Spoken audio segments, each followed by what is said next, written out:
Alan, on behalf of the corporation and by virtue of the authority granted by the governing boards, I declare that you, Alan Garber, have been duly elected as the 31st president of Harvard University and are vested with all the powers and privileges appertaining to that office and are empowered to exercise them during your service as president.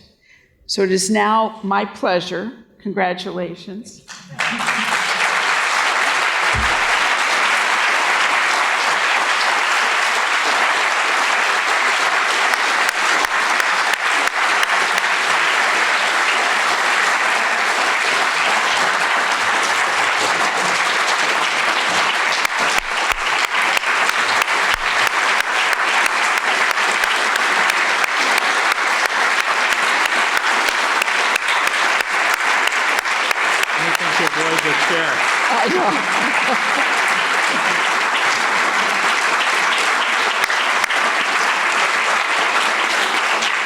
Alan, there's enormous enthusiasm in the room, and they just have postponed a minute because now it's my pleasure to invite our president to take his seat in the president's chair. It's a chair that first belonged to President Edward Holyoake, and rumor has it it's not the most comfortable thing to sit in.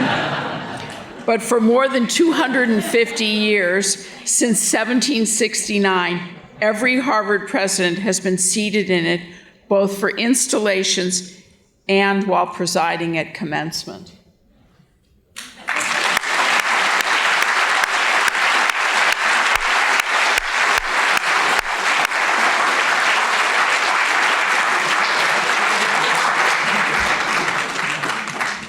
So by these rights, the actions of the governing boards in electing president are formally confirmed, and I now invite President Garber to offer his remarks.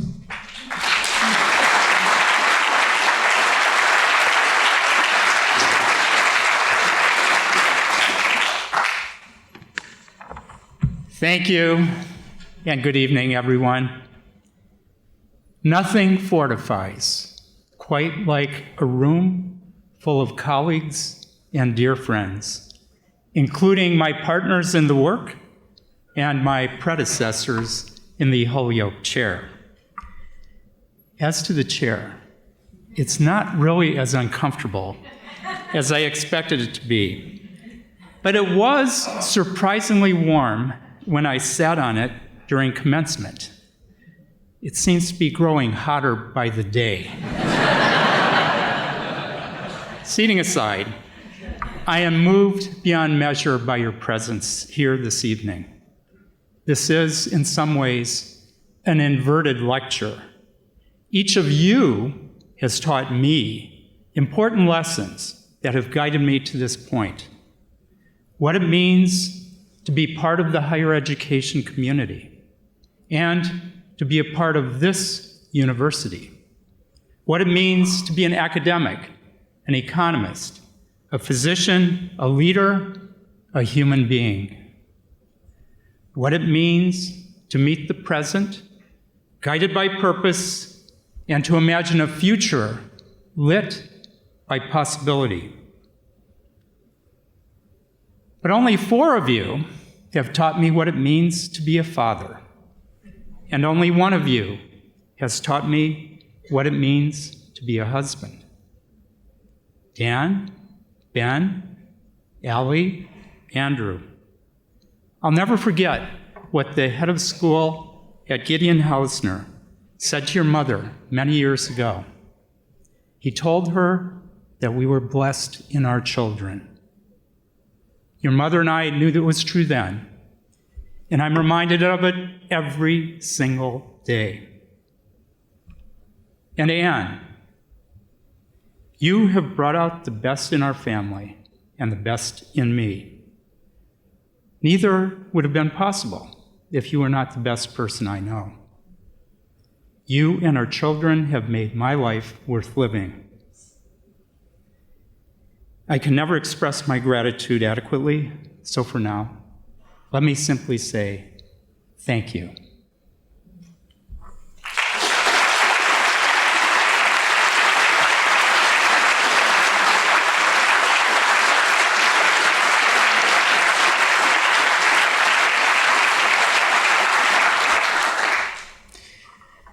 I returned to Harvard in 2011 to be provost, as you've heard. Thank you, Drew, for seeing something in me that I didn't see in myself, and for being both persistent and persuasive. Someday, other people will know the full story. And thank you, Bill, for that first meeting in Mass Hall, and for everything that followed it. And I'll have to thank Tom for exaggerating my prowess as a budding clinician.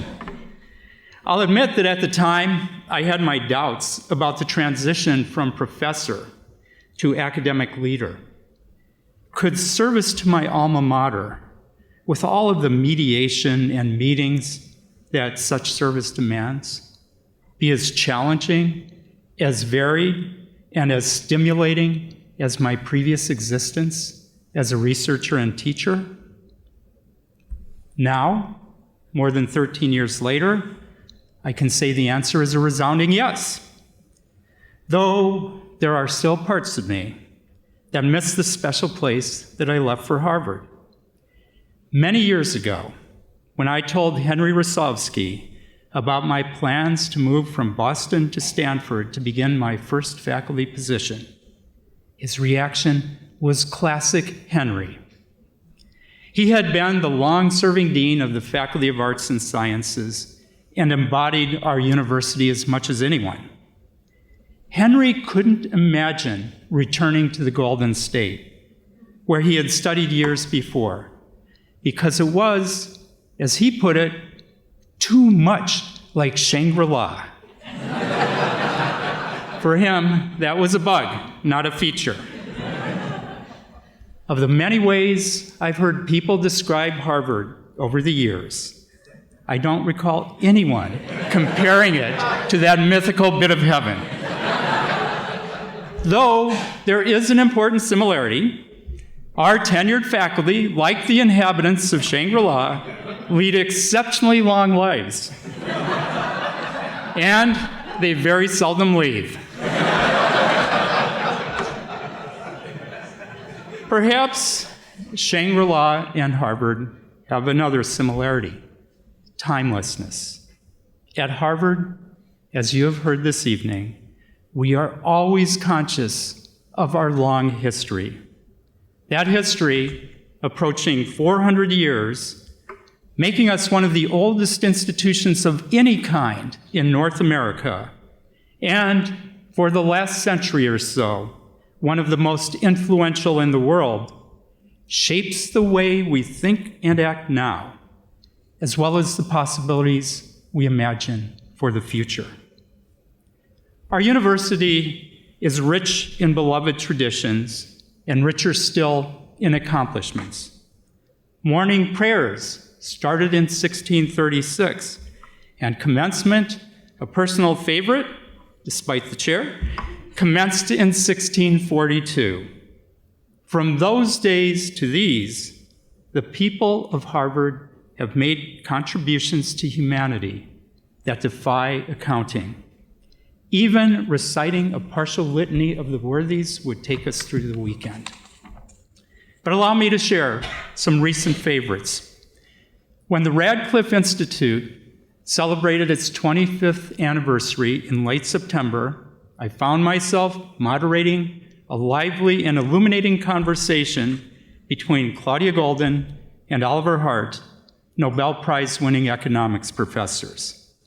10 days later, I found myself congratulating the medical school's Gary Ruvkin, who had just received word of his own Nobel Prize in medicine. Between these two events, I served as a delegate at the inauguration of Melissa Gilliam, Harvard alum and now president of Boston University. I attended a barbecue with Harvard veterans and ROTC cadets. And I traveled to New York to see another medical school faculty member, Sigal Kadosh, receive the Blavatnik National Award for Young Scientists in the Life Sciences. Her research may one day change how we treat, and we may ultimately cure cancer, among other maladies. the work done at Harvard, the good that it does in the world, the good that it will do in the world is wonderfully abundant. That is not to say that our university is unassailably good. Members of the Harvard community have, throughout history, marginalized and excluded or ignored entire groups of individuals, and embraced and encouraged practices that we now condemn. Our predecessors did wrong alongside the right, and those of us who have been fortunate enough to inherit this institution, including those of us who were surely have been turned away from it in the past, still contend with a complicated legacy. How does that legacy influence our present and our future? Accomplishment, longevity, and resources have led to prominence and visibility. People inside and outside of academia pay attention to what Harvard does and to what Harvard fails to do. People share their opinions, their suggestions readily. Most of them care about our university. While our institutional self-importance may, on occasion, be overblown, our institutional self-consciousness and self-reflection are justified and necessary if we are to avoid falling into complacency. That, too, is an important part of our legacy, one that we carry to a person. Harvard has been a part of me since I arrived on campus in the fall of 1973, and I have been a part of Harvard for 51 of its 388 years. When I last sat in this chair in May, at commencement, I was presiding over what we call our festival rites. At several points, I was acutely aware of two facts. One, that I was almost continuously visible to those watching in Tercentenary Theater or elsewhere for all time, thanks to streaming and recording. No frowning, no zoning out, no dozing allowed. And two, that the chair was perched at the edge of a raised platform at my favorite event of the year. After having been part of Harvard for nearly 3/4 of my life, I found myself worried about falling flat on my face. I tried not to move a muscle. Prominence and visibility and the close scrutiny they invite can be paralyzing for individuals and institutions alike. Our long history with the reputation we've acquired is a gift. It's a priceless gift. Awareness of how damaging the loss of that reputation could be is among the reasons why we often proceed with caution when we proceed at all. With so much at stake, it is prudent to do so. Yet we forfeit opportunities when we feel as though the university cannot make a move without considering every possible ramification, without fully understanding every possible consequence. In a world that confronts challenges and opportunities more frequently than ever before, we will need to move forward with greater alacrity and to correct course more quickly than has been our custom. An excessive aversion to risk is a risk itself. We must keep in mind always that the mistakes we have made, whether individually or collectively, may have been plentiful, but we have a long history to celebrate because they have never been fatal. Assuming that this trend continues, our history demands that we plan boldly for a very long future. We need to think not only in years and decades, but in centuries. So here we are, not in Shangri-La, but in a place that is neither placid nor hidden. What we do here matters. A sketch of the shield bearing the word Veritas appears in the first of the college books, the book right there, inscribed on a coat of arms nearly 381 years ago and passed throughout the generations to all of us. That one word conveys both our purpose and the source of our strength as we fulfill the mission of excellence in the pursuit and dissemination of knowledge. Despite the challenges we face, we will discover, we will learn, and we will make the world a better place.